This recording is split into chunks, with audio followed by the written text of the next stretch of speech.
Cette espèce de désastre intellectuel, masterclass de plaisir. Ça me fait de la peine. Incroyable. Gros cinéma de la part du chien. Merde, je retire ce que j'ai dit. Force Rottweiler.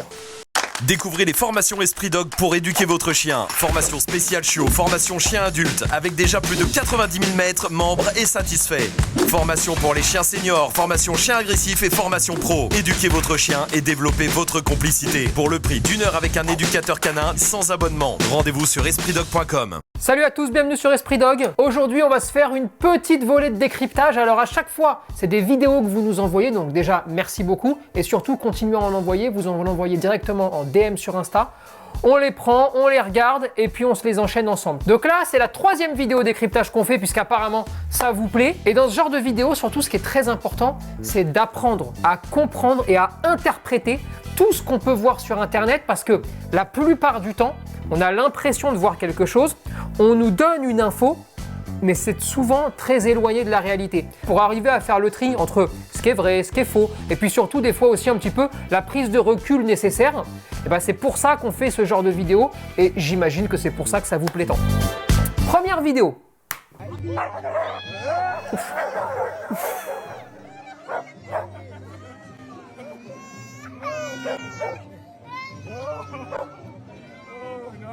Pas passer loin. Là, on voit quoi? On voit des presque problèmes, d'accord? Ça, c'est la première des choses. Mais surtout, qu'est-ce qui se passe? On remarque que celui qui tient le chien, qui l'enlace, c'est pas le propriétaire, c'est a priori le père des fillettes. Première connerie, mais qui est très instinctive. Et je vais vous donner juste un petit tips après. Le papa, qui est plutôt zen, mais qui est aussi plutôt peureux. C'est-à-dire qu'en gros, c'est « je suis zen, j'ai pas peur des chiens, je sais qu'il n'y a pas de problème, mais je suis quand même pas très zen. Et je veux que mes fillettes viennent toucher. » Bon bah là non, c'est le bordel. Alors qu'est-ce qu'il fait? Il l'enlace, le chien, il le serre comme ça.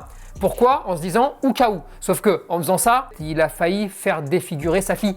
Et donc c'est une idiotie de s'y prendre comme ça. Dans ces cas-là, déjà, moi je vous donne le premier conseil, c'est tu touches pas, on avance, on est zen. Et si on n'est pas zen, on fait pas. Vous avez vu, c'est très simple, mais ça reste vraiment du vrai bon sens. Attention quand même, parce que là la petite vient toucher, le chien se met à crier. Sauf que le chien n'a pas réellement d'hostilité, moi je trouve. J'ai vraiment l'impression d'un chien qui fait waf waf un peu dans les airs, d'accord? Qui cherche à dire hey, donnez-moi un petit peu de respire, mais qui n'a pas envie de les manger. Et d'ailleurs, on voit qu'une fois que le père va lâcher, le chien se retourne et va aboyer sur le père et plus sur les filles. On est, à mon sens, sur un chien qui n'est pas réactif du tout, qui a, à mon avis, aucun souci, ni avec les humains, ni avec les enfants, ni avec ce que tu veux, d'accord? Mais qui dans certaines situations bien merdiques, bien précises, a aussi envie qu'on le laisse un peu tranquille. Là, typiquement, avec ce genre de comportement, on peut passer d'un chien qui n'a pas réellement de soucis à un chien qui aurait tout à fait pu défigurer une petite fillette et où on aurait dit « Ah, il est agressif humain » et qu'aurait peut-être même fini euthanasié pour une connerie de merde. Donc, attention à ça et n'analysez pas mal ce genre de situation. Qu'est-ce qu'on a là? Oh, ça va gueuler ça.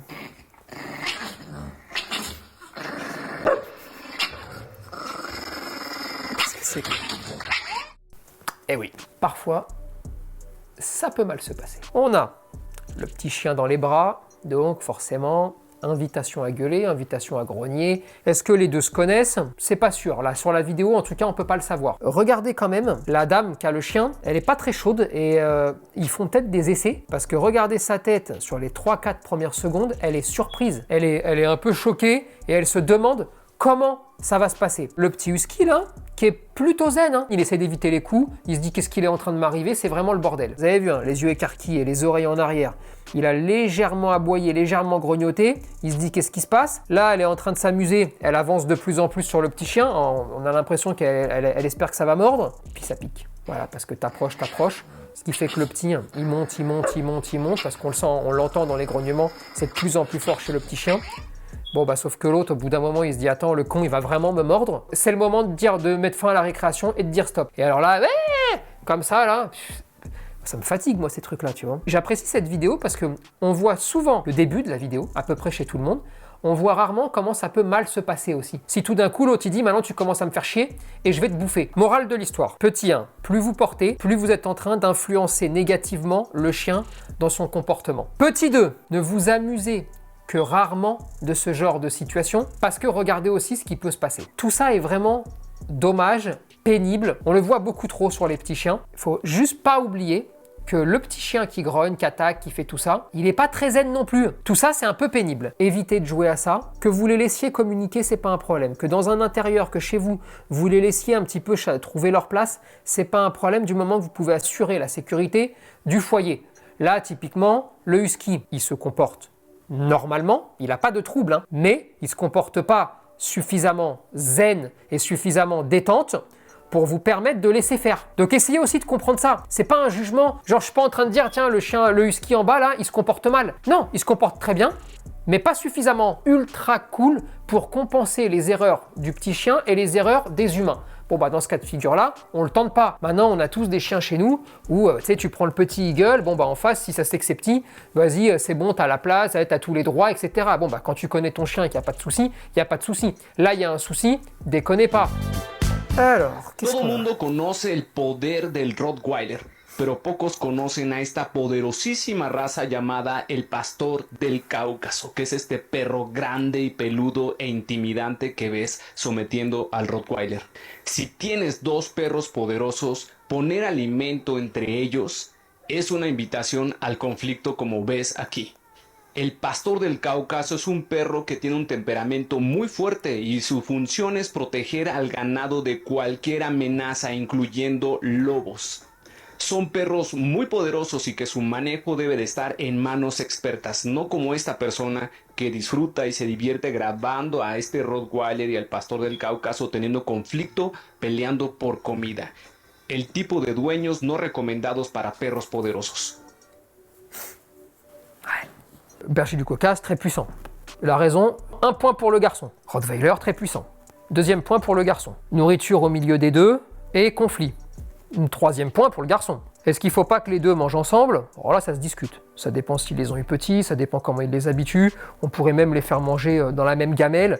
Ça, c'est vraiment une question d'éducation. Moi, je pense que si on peut faire en sorte que la nourriture soit pas un problème, c'est quand même le mieux. Si jamais tu les as eu adultes, ou si jamais il y en a un qui est vraiment con comme un balai, ou je ne sais quoi, bon, à ce moment-là, effectivement, sépare ses couillons, d'accord? Par contre, quelle erreur! Alors là, ça s'appelle un piège à con, clairement. C'est marrant parce que là, le monsieur qui décrypte, il doit être un éducateur, se trompe du début à la fin. Regardez, Rottweiler qui débarque, hein, on le voit à peu près débarquer, pour manger sa nourriture. Très mal poli, un Rott classique, quoi. Hein. Notre ami le berger du Caucase, qui est déjà à la bouche ouverte, en train de lui dire « je vais te massacrer », l'autre, il arrive, il tilte rien, et il se dit « oui, bon, je vais quand même manger parce que vraiment, je m'en fous, tu vois. » Notre ami le Caucase, qui lui met une petite ratatouille. Ratatouille qui se met, il lui met une patate, il le chope de l'autre côté. On pourrait se dire « ok, notre berger du Caucase est en train de le recadriller. » C'est pas tout à fait vrai, parce que pour qu'il soit recadrillé, il faudrait que l'autre, déjà, soit au courant de ce qui se passe. Regardez ce qu'il fait ce petit enfoiré de Rottweiler. Il va commencer à bifurquer avec le Caucase en train de mordre pour aller choper la nourriture. Regardez-moi ça. Il veut tourner, il veut tourner. Il dit bon attends, hop là, je retourne encore un petit peu, attends. L'autre il me tient. Hop, il repartait. L'autre il le rechoppe au flanc. Notre ami le Rototo, il se retourne, il lui en met une. L'autre, il y retourne. Il est très fâché notre Caucase. Il lui en remet une. Mais regardez-moi ce petit connard de Rottweiler, ce qu'il est en train de faire. Il s'est remis exactement où était la bouffe qui est tombée. Et alors que l'autre est sur lui, mais il est en train de manger, regardez, très zen. Hop là, oui, tu peux rester sur moi, oui, tu peux ne pas être content. De toute façon, tu m'intéresses pas du tout, je m'en fous en fait de toi. Je te calcule même pas, je sais même pas que tu m'as attaqué, parce que moi je suis en train de manger. Regardez, après le Caucase, il va lâcher l'affaire. Il lâche pas l'affaire parce que l'autre est forcément plus fort, parce qu'autant le Caucase il est peut-être plus fort que le Rott là, enfin, on s'en fout en plus. Non, il lâche l'affaire parce que là, on a un berger du Caucase, et je pense que c'est pour ça que le maître se permet de filmer, enfin en tout cas, je l'espère. C'est parce qu'on a un Caucase qui dit putain, mais pourquoi je vis avec toi? Mais tu me fatigues. En fait, tu muses. C'est-à-dire que je peux te manger, peut-être même. Je te tape dessus. Mais tu t'en fous. En fait, t'es un gros lard. Tu penses qu'à bouffer. Voilà ce qu'il est en train de se dire, le Caucase. Il n'y a pas du tout de remise à niveau. Bah non, parce que de toute façon, à la fin, le berger du Caucase, il a même pas ce qu'il veut. Vu que l'autre, il était focus sur « laisse-moi manger, moi j'aime manger ». Alors attention quand même, parce que regardez cet éduc, blablabla, peu connaissent le Caucase, il essaie de vous montrer quelque chose de terrifiant, il utilise les bons mots, c'est terrible, ça mange les loups, etc., etc. On le voit soumettre le Rottweiler. Ah non, Pour le coup, le Rottweiler se soumet pas, mais je le reprécise, hein, j'insiste bien dessus. Pas parce que le Rott est plus fort, hein, parce qu'il en a rien à foutre. Et donc, le pauvre berger du Caucase, qui peut-être au départ voulait le soumettre, hein, il est en face d'une brique, un parpaing, d'accord, qui ne pense qu'à bouffer. Ce qui fait que là, je pense que là, pour soumettre ce Rott, là, enfin, il va devoir lui manger les pattes, une oreille, peut-être faut lui enlever les dents, mais là, il n'est pas du tout dans un rapport de force en face. Et c'est d'ailleurs comme ça qu'il va désespérer le berger du Caucase. On pourrait même dire que par son attitude désinvolte et un peu humiliante quand même, c'est le Rott qui vient de soumettre le Caucase, en lui disant hey, « tu peux me taper tant que tu veux, j'ai faim ». Et c'est bien le Caucase qui s'en va et qui laisse manger le Rott. Bravo à mon Rototo quand même d'avoir réussi, pour une fois, à soumettre un chien sans lui taper dessus. Non, voilà, ce que je veux vous faire comprendre, c'est que là, on s'en fout du puissant machin ou du très fort machin. Allez, arrêtons tout ça, arrêtons les trucs tapageurs, et surtout, je pense que ça fait pas bonne presse au berger du Caucase, parce que vraiment, j'ai jamais vu une vidéo de berger du Caucase autre que ce terrifiant chien qui se nourrit de chair humaine, qui mange des loups, des ours, des machins. Ça peut être aussi des super chiens, ils sont très forts, très impressionnants, un petit peu casse-couilles sur les bords, mais c'est quand même des super chiens. Ah, ce serait cool de temps en temps aussi, non pas d'avoir que le bon côté, mais d'avoir des fois un petit peu l'équilibre avec les deux, quoi. Morale de l'histoire, force au Rottweiler. Ah putain, je crois que j'ai déjà vu ça. J'ai vu passer ce petit truc-là. Oui, il est incroyable, regardez-moi ça. Il est incroyable. C'est fou.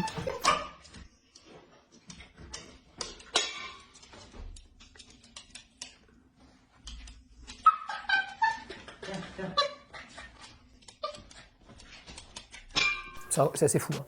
Ça, c'est dingue. Ça. Vous allez me dire comment on l'apprend. Alors, ces choses-là sont très rares, d'accord? S'il y a 2 chiens dans le monde qui le font, c'est le maximum. Eh bien, très souvent, c'est ce qu'on appelle des comportements spontanés, naturels, qu'on n'a pas désirés, mais qui finalement nous arrangent bien. C'est-à-dire que ce chien, très spontanément, a mis l'élastique autour de sa patte, a commencé à mâchouiller, à lâcher, ça a fonctionné, ça a plu à son maître, et c'est comme ça qu'ils ont commencé l'apprentissage. Après, c'est sans doute du travail pour lui demander de reproduire, mais le point de départ, ça peut tout à fait être la chance. Et la chance, c'est pas illégal, hein. C'est cool. Hein. Il y a plein de chiens, mais même les vôtres, je suis persuadé qu'ils ont des petites choses comme ça, très personnelles. On a l'impression qu'il n'y a que le mien qui s'y prend comme ça. Eh ben oui, c'est possible. Si ensuite tu poses un mot sur une attitude un petit peu atypique, eh ben tu te retrouves avec un chien qui, sur une demande, fait quelque chose d'absolument atypique et extraordinaire. Ça arrive. Je dis pas qu'il peut pas y avoir d'apprentissage et qu'il y a pas peut-être un point de départ où le chien le faisait pas et ils lui ont appris. C'est tout à fait possible, d'accord? Mais là, on est quand même sur certaines attitudes qui peuvent être tout simplement l'objet de la chance. Sur le fait qu'il queen, on est sur un chien qui prend beaucoup de plaisir à faire ça, qui prend beaucoup de plaisir, alors soit parce qu'il sait qu'à la fin de tout ça, il va y avoir un plaisir de dingue, soit il prend beaucoup de plaisir à faire ce genre de choses parce qu'il est monté en excitation, un peu comme s'il allait faire une activité sportive ou même une balade. Vos chiens, quand ils vont partir en balade et quand ils sont au courant qu'on va partir en balade, ça couine, ça peut crier un petit peu, ça peut s'emballer. Ils ont tout à fait pu rebasculer cette activité-là sur une activité de plaisir pour le chien et ça lui crée un tel plaisir que le chien, en fait, se met à couiner de joie. Juste un petit tips. Quand ils lui ont appris à faire ça, donc on voit qu'il y a pas mal de coupes, hein, donc j'imagine qu'il essaye plein de fois. Hein. N'imaginez pas que le chien il réussit à taper les canettes du premier coup à chaque fois. Hein. D'ailleurs, sur la dernière, vous voyez qu'il y a une coupe parce qu'il n'y avait pas le petit élastique et ils l'ont fait réapparaître. Hein. Mais bon, ça c'est tout à fait normal, on s'en fout. Mais ce qu'il peut y avoir aussi, et le pourquoi il queen, c'est parce que quand ils ont commencé à lui apprendre, autant en faisant tomber la canette, ça débloquait des friandises ou ça débloquait quelque chose de la pâtée, un truc qu'il adorait manger.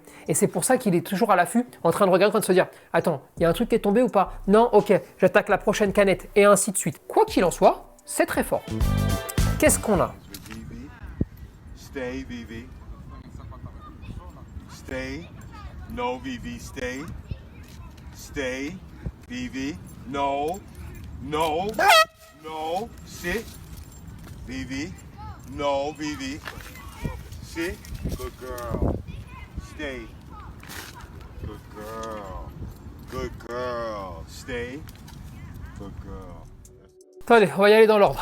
Bon, petit 1. Pourquoi ça peut pas aller? Si ton chien aime aller voir les autres chiens, alors est-ce qu'il est agressif, pas agressif? Là sur la vidéo on peut pas le savoir, d'accord? Il n'y a rien qui nous montre et qu'il l'est et qu'il l'est pas. La seule chose qu'on peut savoir là, c'est qu'on a un chien qui a vu l'autre chien arriver et qui est plutôt intéressé pour y aller. Alors après, pour jouer ou pour le manger, ça on peut pas encore le savoir là. Si toi tu veux pas, la première des règles de bon sens, c'est d'empêcher ton chien de pouvoir prendre le temps de faire ce qu'on appelle un d'hyper focus sur ce qui arrive. C'est le principe du magicien et ça se passe comme ça dans plein d'endroits. Si je veux pas que vous regardiez ma main, d'accord? Je vais éviter de la mettre comme ça devant vous. On est bien d'accord. Ce que je vais faire, c'est que je veux pas que vous regardiez ma main ou ma montre. Bon, ma main, je vais la laisser comme ça et en fait, je vais bouger l'autre. Et en bougeant mon autre main, je vais essayer de capter votre attention sur cette main-là et pas sur la main où il y a la montre. Là, il est en train de faire l'inverse. Il y a un chien qui arrive, on se met immobile. Donc comme ça, au moins, le chien a la capacité vraiment de faire le focus, de se concentrer. On ralentit le temps. Ben oui, parce que si moi je marche plus et l'autre marche, eh ben on va mettre plus de temps à se croiser que si je marche et l'autre il marche aussi. Et là, on est sur un chien où vraiment on est en train de lui dire « Je veux pas que tu ailles voir le chien, mais regarde-le, regarde-le, regarde-le, regarde-le. » Et là, le chien, il est concentré comme ça. Ça peut pas aller. Il lui demande donc de rester, d'accord? De pas bouger.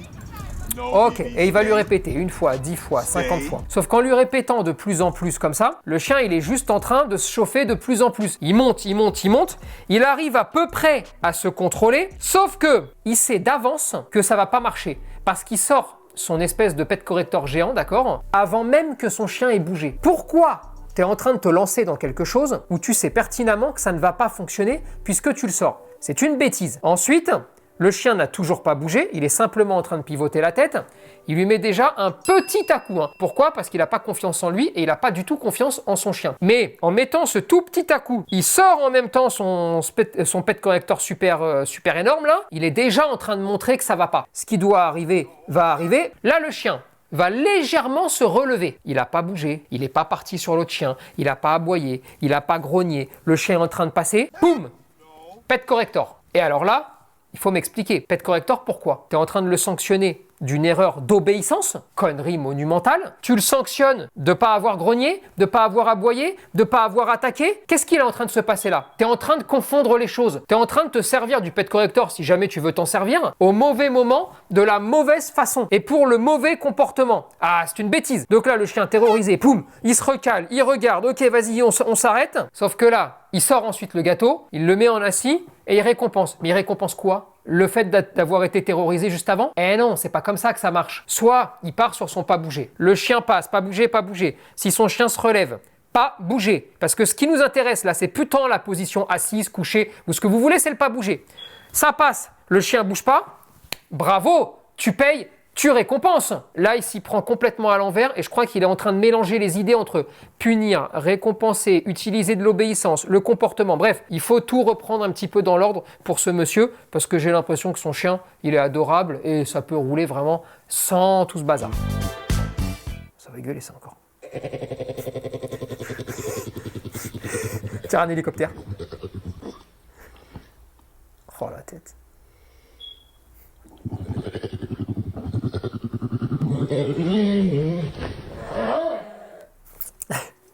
Bon, Carlin, il veut pas d'histoire, vous avez bien vu. Il a tout tenté pour pas avoir d'histoire. Le petit démon là, il a rien compris à ce qu'était un chien, comment discuter.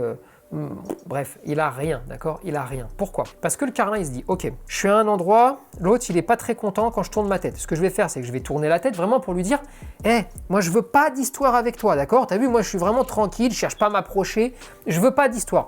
Sauf que l'autre, il veut pas d'histoire, il veut dominer le monde dans sa putain de maison. Et résultat, il lui a dit non, tu vois, tu ne montes pas. Tu ne montes pas parce que tout est à moi. Je vous le dis, lui, tout est à lui.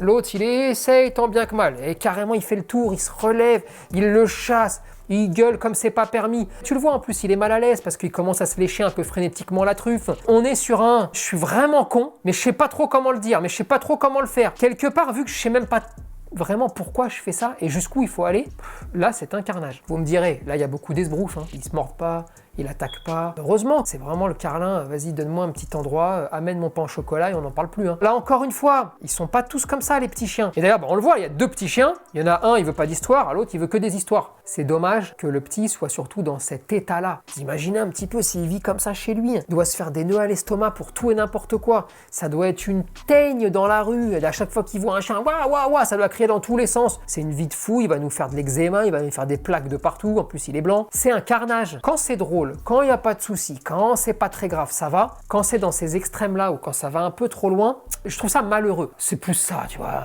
Après, on peut pas faire une histoire. Carlin, il a qu'à aller... Non, je vais dire qu'il allait mettre une raclée, mais... Non, oubliez.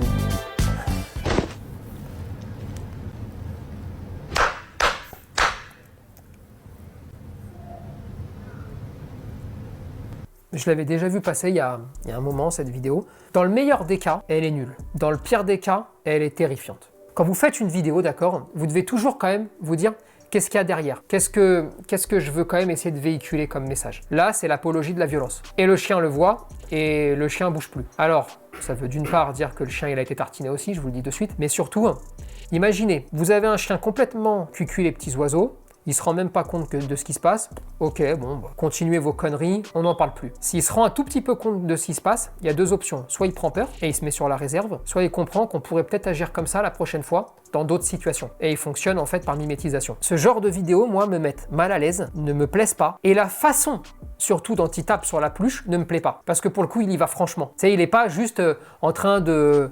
Non, c'est non. Là, vraiment... Il la tartine la peluche. Ça me plaît pas et la petite tête à côté de son chien, ça me fait de la peine. Voilà. Autant c'est moi qui exagère alors que ça gêne personne. Mais moi ça me gêne.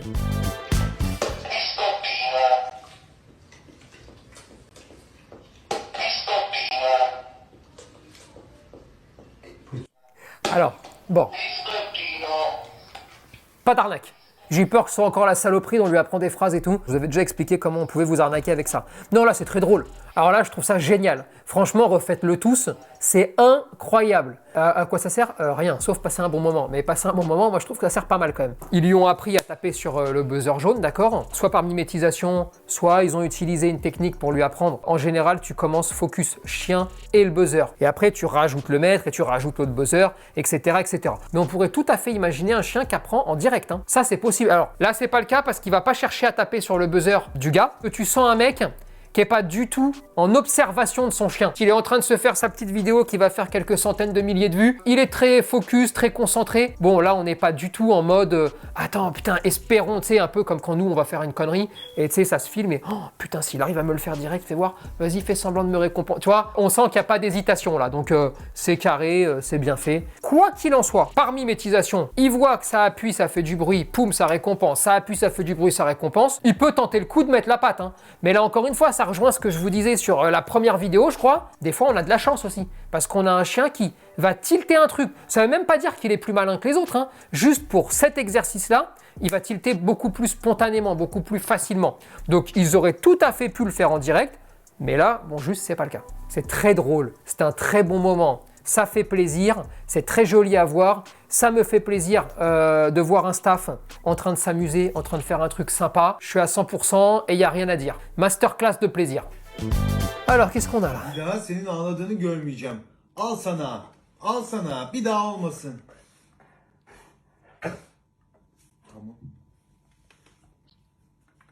Bon, je sais, il y en a beaucoup des trucs comme ça. Bon, je crois comprendre le truc, j'ai fait semblant de taper le petit pour voir si le chien protège. La première des choses, c'est que si tu veux vraiment le faire, on va essayer de m'enlever la bouffe parce que là, le chien, il en a rien à branler de ce qu'il est en train de faire. Le seul aboiement qu'il a fait, c'est pour dire « donne-moi de la bouffe ». Parce que je ne sais pas si vous voyez sur la petite table, il y a de la nourriture, sans doute la petite bouillie que le petit est en train de manger. Je fais gaffe à ce que je dis parce que autant il y en a qui l'ont déjà fait chez vous. Je sais pas moi, mais putain, mais trouver une activité, merde, allez faire du jogging.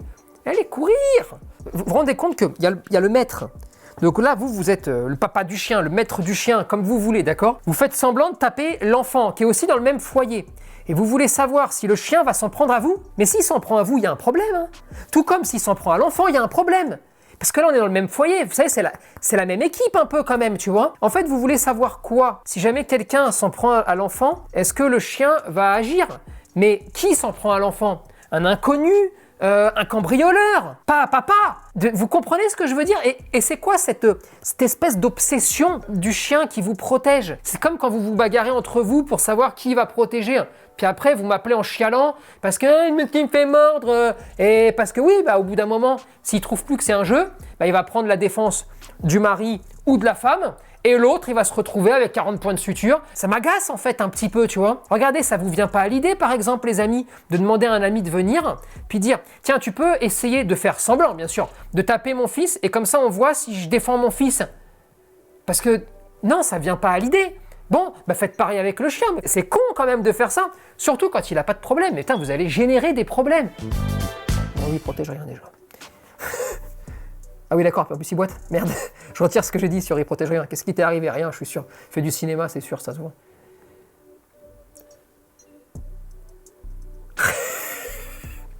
Quel escroc. Eh, déjà, est-ce que ça peut arriver? Oui. Oui, il y a des escrocs. Mais vraiment, il y a des escroqueries de chiens. Comment ça vient un petit peu ces trucs-là? Ah, il y a plusieurs trucs. Vous avez le chien, un jour, il a boité. Oh, mon pauvre chéri, qu'est-ce qui t'arrive? Alors, laissez, tu le caresses, tu le portes, tu lui donnes à manger. Et là, il s'est dit, attends, ça veut dire que si je boite avec une patte, ça marche comme ça, là? Ouah, génial. Ok, super. C'est bon, maintenant je vais boiter presque tout le temps pour n'importe quoi, et comme ça j'ai de l'attention. Ça peut arriver. Apprentissage aussi, hein. Très simple. Hein. Vous prenez un morceau de scotch, un petit bout de scotch, vous le collez sur une des pattes, d'accord? Là le chien va être gêné, il va lever la patte. Hein. Vous balancez un mot, vous récompensez, vous enlevez le scotch. Le seul truc, c'est que le scotch, ça arrache des poils aussi. Donc je trouve pas ça ouf. Alors vous allez me dire, oui, on pourrait mettre une bande, tu sais, qui colle pas au poil, mais machin, qui sent tout. Bon bref, on crée une gêne sur la patte en question. Le chien lève la patte, boite, pam, tu récompenses, tu prends de la distance. Allez, viens au pied, tac, boite, boum, bravo le boite, hop, tu lui enlèves. Et c'est comme ça que vous allez déclencher un apprentissage et qu'après, vous pouvez faire ce genre de vidéo. Je trouve ça très drôle, je trouve ça très fort. Il y a plein d'autres solutions pour pouvoir l'apprendre. Donc vraiment, si vous voulez l'apprendre à votre chien, vous pouvez. C'est juste le côté coller un truc et arracher les poils. Moi, je trouve pas ça dingo. Mais bon, vous avez compris un petit peu l'idée pour obtenir ça. Sinon, c'est très mignon. Hein. Alors, qu'est-ce qu'il nous fait là ?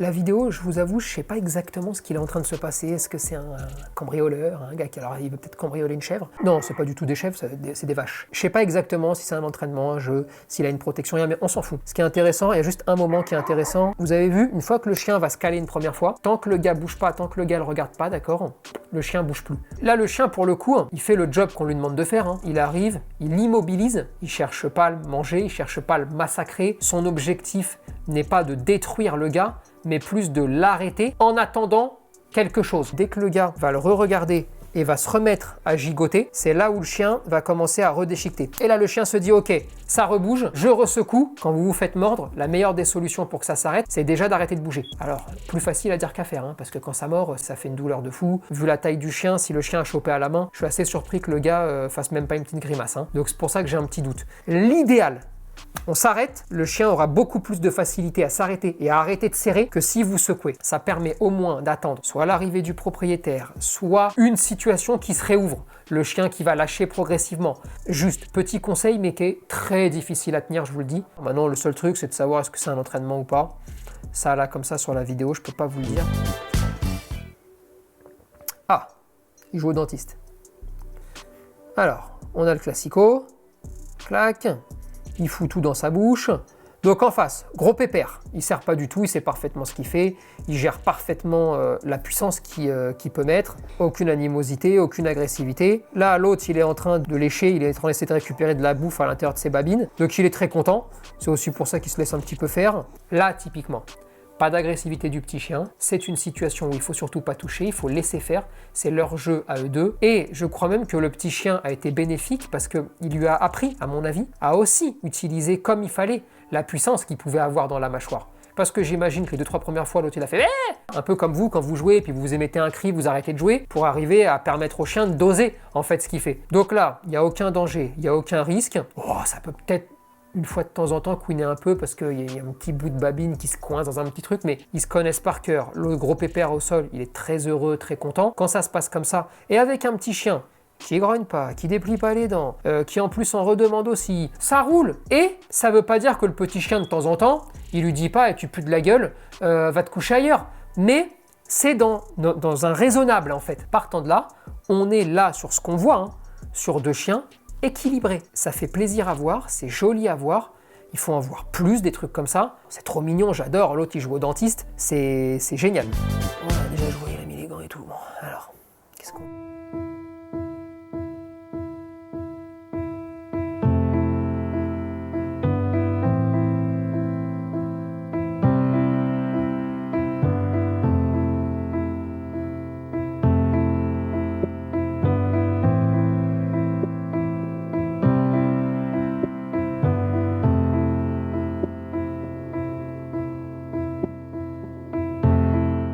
plusieurs trucs. Le tien, il y a une gamelle au-dessus de la cage. C'est une bêtise de la laisser là, parce qu'il y a de la nourriture, il n'y a pas de nourriture. Ça trouble un peu le discours. On est sur un chien qui veut pas sortir, on est sur un chien qui veut pas de contact. Est-ce qu'il est agressif humain? Est-ce qu'il protège son endroit? Est-ce qu'il protège sa bouffe? On peut pas le savoir là, d'accord? Autant il est juste agressif, le gars rentre chez quelqu'un, et le quelqu'un lui dit tiens, démerde-toi pour me le faire sortir. C'est possible aussi. Quoi qu'il en soit, selon ce que tu vas travailler, essaye au moins de permettre au chien de comprendre ce qu'il va faire. Là, il y a trop d'éléments qui ne permettent pas au chien de comprendre. Il a une laisse qui m'a l'air comme ça, hein, je dis une connerie, une laisse lasso, dans sa cage, enfermé. Un gars, le chien a pas l'air de l'aimer de ouf. Et il y a la gamelle au-dessus. Bon, il y a des cages partout, je crois, il y a une cage encore au bout. Ça m'a l'air très compliqué. Qu'est-ce qu'il veut? C'est quoi l'objectif? Bon, il se laisse mordre, il continue le contact. J'imagine qu'à la fin, il veut obtenir le t'as vu, je peux le caresser sans que le chien dise rien. Mais là, c'est pas l'objectif. Après, le gars a l'air plutôt apaisé hein, sur la vidéo, il panique pas. Il sait ce qu'il fait en tout cas. Je sais pas s'il a conscience que ce qu'il fait est peut-être pas bien,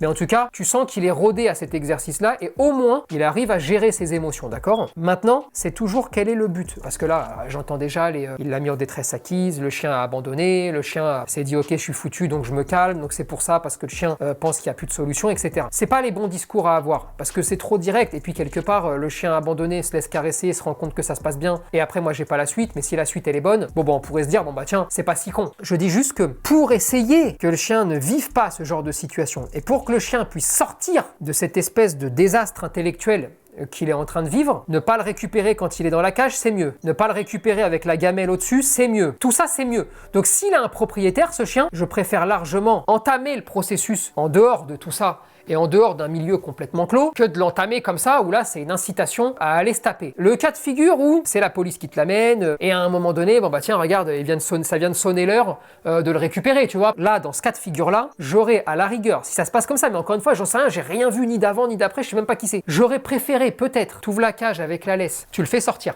et ensuite tu commences le travail en dehors de la maison dans la maison, hein, cette fameuse cage où là, on voit que c'est le désastre, en dehors de la gamelle de bouffe qui est juste au-dessus, pour essayer juste de pouvoir mettre le plus rapidement possible un tout petit peu de mouvement pour pas se retrouver dans une situation comme ça, qui a pas trop de sens, qui a pas trop d'intérêt. Vous avez vu? Je ferai pas pareil, je m'y prendrai pas pareil, mais je veux pas le lyncher parce que il y a toujours des choses à en tirer et il faut faire preuve de bon sens et je trouve que c'est intéressant d'analyser sans le dogme de c'est violent, c'est pas violent, pourquoi il a fait ci, pourquoi il a fait ça. Non, là ce qui compte, c'est de réfléchir, c'est de penser et c'est de se forcer à aller plus loin pour dire qu'est-ce qu'il y a de bien, qu'est-ce qu'il y a de pas bien, comment on aurait pu faire, comment on pourrait faire pour que ça soit encore mieux. Et je pense que c'est comme ça que c'est enrichissant et que ce genre de vidéos doivent être vues. Who did... Tiens, dans ta gueule. Incroyable, incroyable. Who did poop? Tu m'as pas vu. Tapis d'aisance, il l'a dégagé, il a chié à côté. Magnifique. Je trouve ça génial. Tapis d'aisance, c'est mal, bien fait pour la gueule du propriétaire. Il avait qu'à lui apprendre à chier dehors. Au-delà de ça, là le chien, qui sait, peut-être, je dis bien peut-être, fait un chouille disputé quand il était petit. Peut-être pour ça d'ailleurs qu'il y a des problèmes un peu partout et qu'il a toujours rien compris à la propreté. Il se fige en statue. Il lève la patte avant droite, les oreilles sont en arrière, la queue qui commence à tac tac tac tac tac tac tac. Il a toute la posture du chien, battu, stressé, tout ce que vous voulez. Mais c'est peut-être pas le cas non plus. Hein. Vous avez des chiens qui sont tellement ultra sensibles que la moindre connerie, même quand tu leur dis « c'est non !» et s'ils le retiennent, je lève la patte, la queue, je sais plus, je la rentre, je la bats, hop, je me fige, etc. Mais ça veut pas dire qu'il est battu. Simplement, peut-être, il y a eu un petit historique un peu compliqué, peut-être pas du tout non plus, tu vois. Alors là, il le dispute pas dans la vidéo, hein. Il lui dit, qu'est-ce que t'as fait et tout ça, tu vois. Et là, il se dit, oh putain, espérons si je bouge pas.